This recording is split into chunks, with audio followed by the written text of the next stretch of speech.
is back. And it's gone retro. The cars take centre stage this year. Their new designs hark back to Formula One's glory days. Wider bodywork, wider tyres, wider wings, and more downforce. The car looks incredible. With it wide front tyres and rear tyres, I think it looks incredible. They look wide and low and aggressive. If they look fast, they are normally fast. You better tune in for this. Formula One is ushering in a new era for 2017. New cars, new owners, and a new look grid. The big change is at the front, with 2016 world champion Nico Rosberg retiring and the flying Finn Valtteri Bottas from Williams replacing him at Mercedes. Red Bull and Ferrari have stuck with their tried and tested pairings, while last year's surprise package, Force India, have replaced Renault-bound Nico Hülkenberg with Esteban Ocon, the French driver impressing at Manor last season. He takes a seat alongside Sergio Perez. With Bottas leaving Williams, Felipe Massa has postponed his retirement, some much-needed experience alongside 18-year-old rookie Lance Stroll. McLaren have said goodbye to Jenson Button, which means rising star Stoffel Vandoorne steps in alongside Fernando Alonso. Toro Rosso are unchanged, whilst American team Haas welcomed Kevin Magnussen from Renault. The Dane replaces Esteban Gutierrez, with the Mexican moving to Formula E. Renault have Nico Hülkenberg teaming up with Jolyon Palmer, and Sauber welcome Pascal Wehrlein from Manor. They're of course not on the grid this year. 10 teams at 20 races. There is so much to look forward to. Welcome to another season of the circuit. Coming up, flying Finn Valtteri Bottas. I'm doing this sport only because I want to win races, I want to win titles.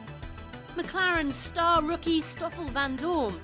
I've always had a sweet spot for McLaren. And a tribute to F1's former chief, Bernie Ecclestone. But first to the news that shook the F1 paddock and beyond. Nico Rosberg's decision to retire just 5 days after winning the title. I really feel fulfilled.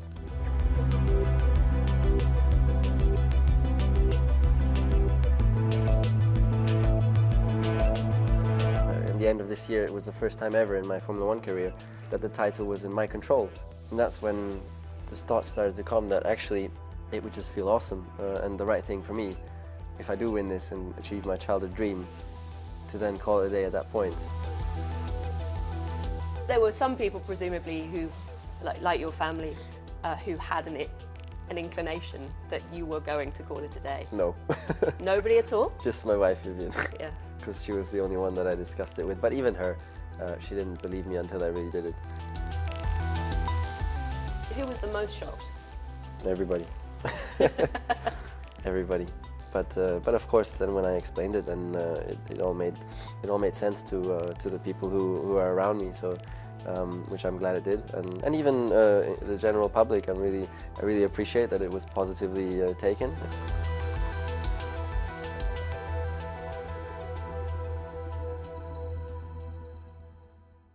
Do you think non-drivers can really grasp the kind of psychological aspects and what it took you this year to achieve what you achieved? Is that a question that you prepared?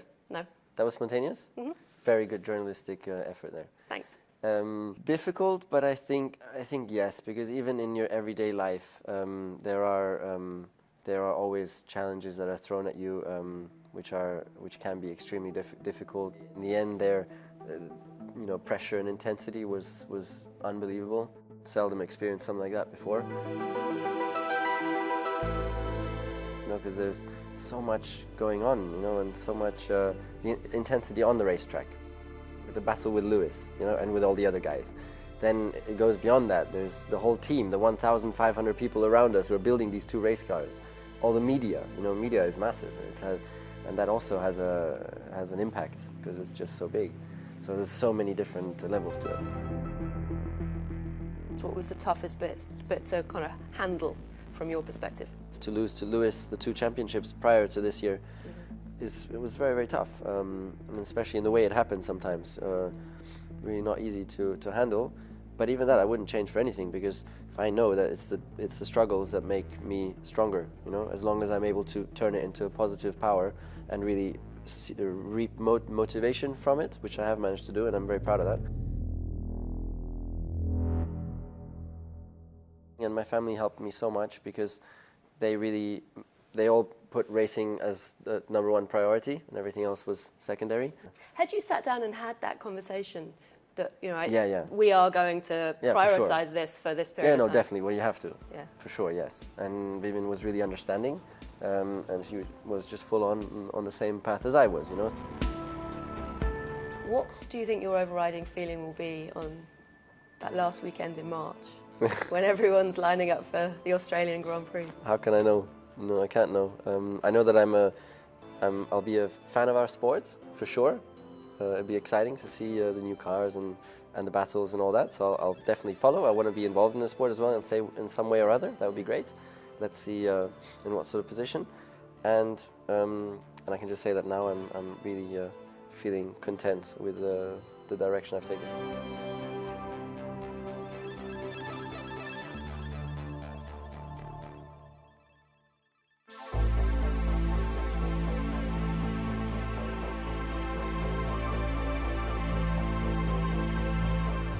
Nico's retirement meant the most sought-after seat in Formula One was up for grabs, and Valtteri Bottas wasted no time in putting his name forward to the champions.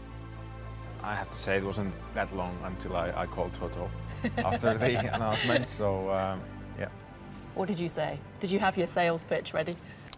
No sales talking, just telling the facts that I'm doing this sport only because I want to win races, I want to win titles, and I just made that very, very clear to him. Do you realise the size of the challenge that you're taking on joining Mercedes? I do realize completely the situation I am in, and I am very excited. I can't wait for the season. You know, this is also my opportunity. I feel like I haven't proved yet anything in Formula One. Obviously, I had some podiums, but no wins, nothing like that. And I'm ready for the challenge. And I am not worried at all about the mental battles and so on. For me, the best will be to keep doing my own thing, work very hard with the team and also with Lewis together, and go from there. Do you slightly feel the pressure because you still haven't got that race win? I know we were talking about this time last year, you were saying this has to be the season I get my race win. Yeah, it wasn't, and I'm glad there's a new opportunity again. You know, I'm not, because of the race win, I'm not taking any extra pressure. I know I can do it. We didn't have the opportunity, especially last year with Williams, unfortunately. We couldn't win a race together, which would have been nice because I spent 4 seasons as a race driver, so I think we kind of deserved it, but shame we couldn't make it. But now it's a new era in my career, and hopefully it's going to be possible very soon. Have you spoken to Nico about what it's like? No, I haven't, no. Probably, hopefully, at some point. He obviously spent a long time in the team and he knows each and every one very well. He won the title with the team, so for sure I try to look everywhere where I can find help.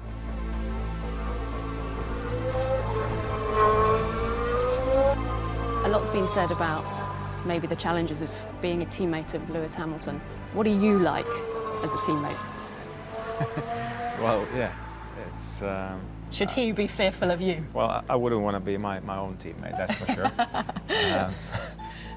You know, I'm very excited being Lewis's teammate, and I always want my teammate to be as good as possible. I think it's good for you, it's good for both the drivers, so I'm really looking forward to the season. He's a 3-time world champion. I haven't won a race, so I feel like I have plenty to prove.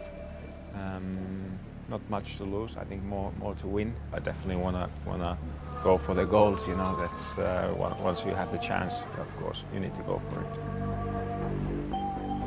Valtteri may have only joined the champions in January, but his Mercedes car has been in production a whole lot longer than that. F1 cars take months and months to build, and Red Bull have been speeding us through the process. The journey begins at the Red Bull factory in southern England. Each season, a car is designed and built here, and every piece can be traced back to a simple pencil drawing.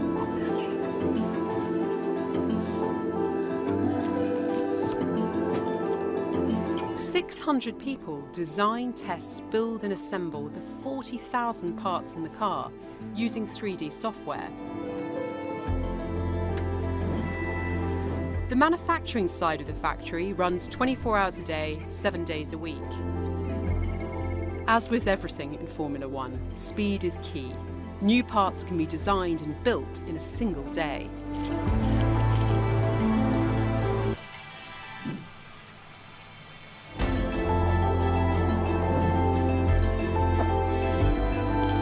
Simulators are used to test how new parts will work on track before being made in the machine shop.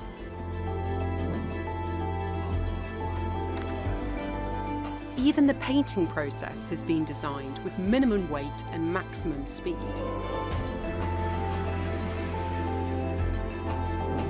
It's an intense process. The team can get a brand new car track ready in just 5 months. But the design evolution never stops. The car that finishes the year bears only a passing resemblance to the one that starts the new season in March.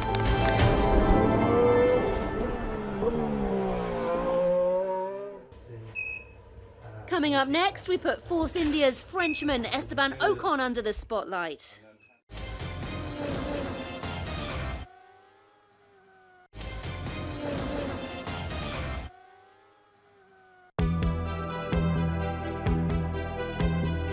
Stoffel is unquestionably the next generation, isn't he? And he's just waiting for his time. Stoffel Vandoorne, again, I think he has to be in F1 next year. That's a no-brainer.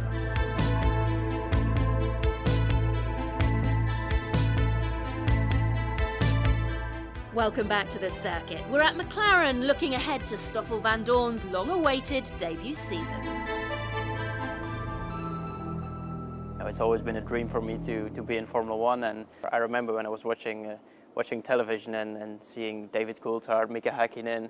Those were actually my favorite cars as well at the time. So I've always had a sweet spot for McLaren, and it's a huge achievement, and I'm looking forward to give my best for the team. We know you have your official title now is driver, not reserve driver. You have your car, but what does it mean in real terms? Do you have a locker here with your name on it that's different to last time, or a big desk in your own office? But honestly, for me, there's not such a big change, because I've been with McLaren for 4 years. I've been in the Young Driver program, racing in GP2, World Series, Super Formula. So I know most of the guys here, and it feels very natural for me to come in. Does it add to the pressure, the fact that you are not just going to have to prove yourself your first season in Formula One, but the fact that you're driving against Fernando in the same car? I think Formula One is always a pressure environment, no matter what. I have a very good relationship with Fernando. I've been working with him for the past 2 years now, and I've seen how he works with the team, how he interacts with the people, and of course he's a very competitive guy. So I know what it's like to be with him, to be next to him, and I just have to make the most out of every situation, out of his experience. It's got to be my first season, but I think I'm capable of doing a good job as well. The fact actually that this is a season that there's so many rules and regulation changes, the cars are very different. Do you think that almost levels the playing field a little bit for you, the fact that you're a newer driver won't be such a factor?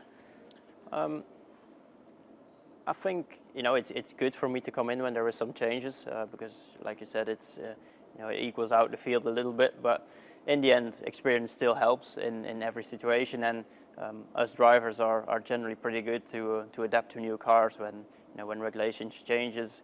Are you excited about the rules and regulation changes? The fact you get to go a bit faster as well? I think your Maybe guys are hopefully going go a bit faster. Yeah, it will go faster normally, so we shouldn't be worried about that. But I think in terms of looks and aerodynamica, it's a positive step.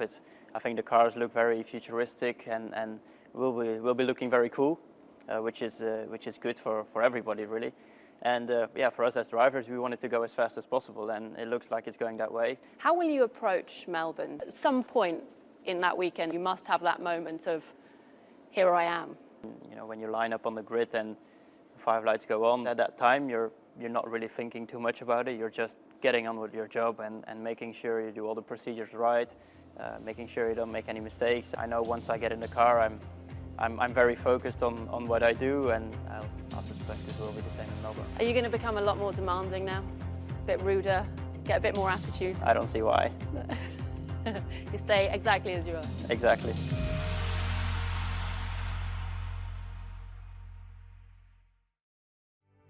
How a driver conducts himself on and off track can mean the difference in securing a race seat or not. Head up a little bit. Yeah, turn your feet inward slightly. I'm not a pro on photo shooting and marketing stuff. I try to do my best. And then maybe fold your arms. 20-year-old Esteban Ocon got the nod at Force India this season after impressing at Manor for the second half of last year. I always wanted to be a Formula One driver, and it's part of Formula One, so I take it as a job and as a part of racing. He's professional, and he gets that being a Grand Prix driver is not just about jumping in the car and being paid lots of money. It's about the media, it's about connecting with the sponsors, it's about understanding that without fans we are not professionals, because without fans we don't get paid to do it. Just looking away from the camera. Yeah, that's nice. I started after a half of the season, and there was 12 Grand Prix that I missed. So it's a lot different. You have time to develop with the team, to get to know everyone, to build a proper relationship with your engineers and the mechanics. So it's a lot different, and it's also better to be prepared. Cars of 2017 are going to be wider, are going to be fast in corners, and they are going to be also harder to overtake. Everything's going to be shorter. The lap time, but also braking distance, everything. So no, I've been spending a lot of time in the gym, a lot. 1 month and a half, 2 months now. So now I look forward to be at the first race, and I will be ready physically for sure. But it's been hard. I'm still new in Formula One. I need to learn from Checo quite a lot, learn from his experience and from the team as soon as possible to be at the pace straight away. And that's my target. And then yeah, I hope I can bring some fresh air and have a great time with the team.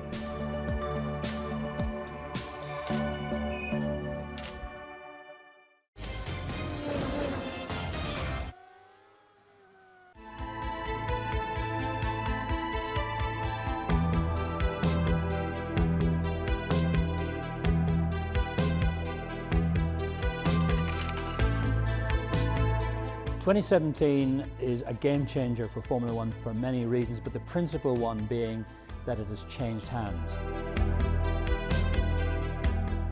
Bernie Ecclestone, the man who ruled the roost for 40 years, is no longer making any of the big decisions.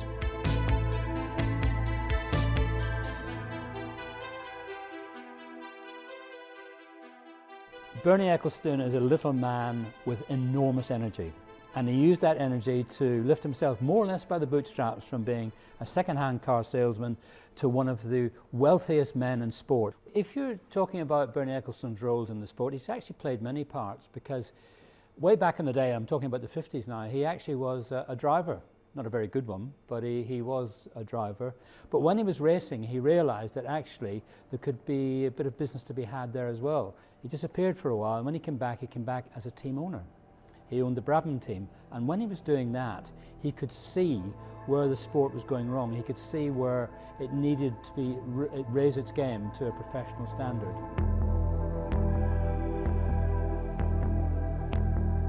If Bernie's to be remembered for any one specific thing, it was his ability to realize and maximize the effect of TV coverage for the sport.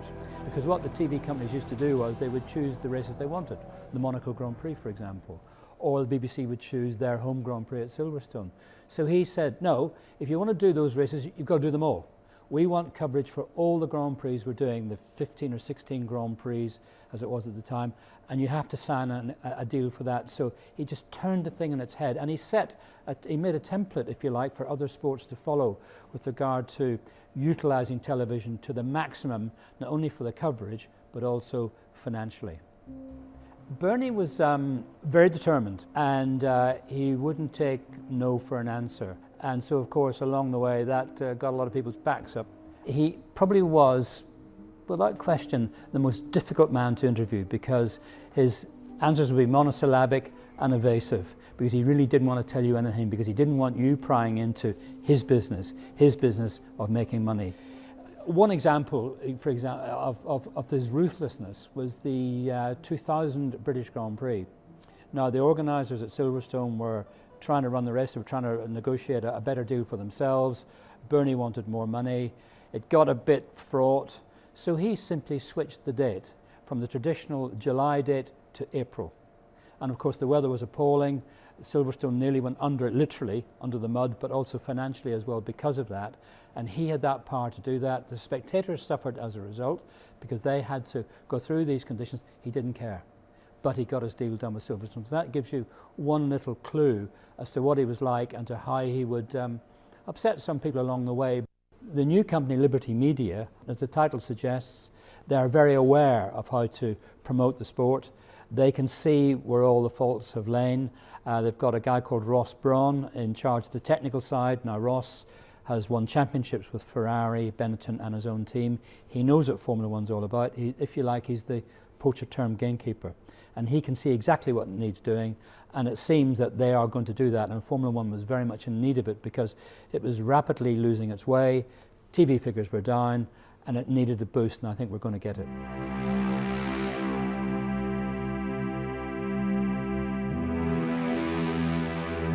Along the way, of course, he made some enemies, but overall, Bernie Ecclestone, the man who ruled the roost for 40 years, did it a lot of good, and he will be remembered for the man that made Formula One what it is today.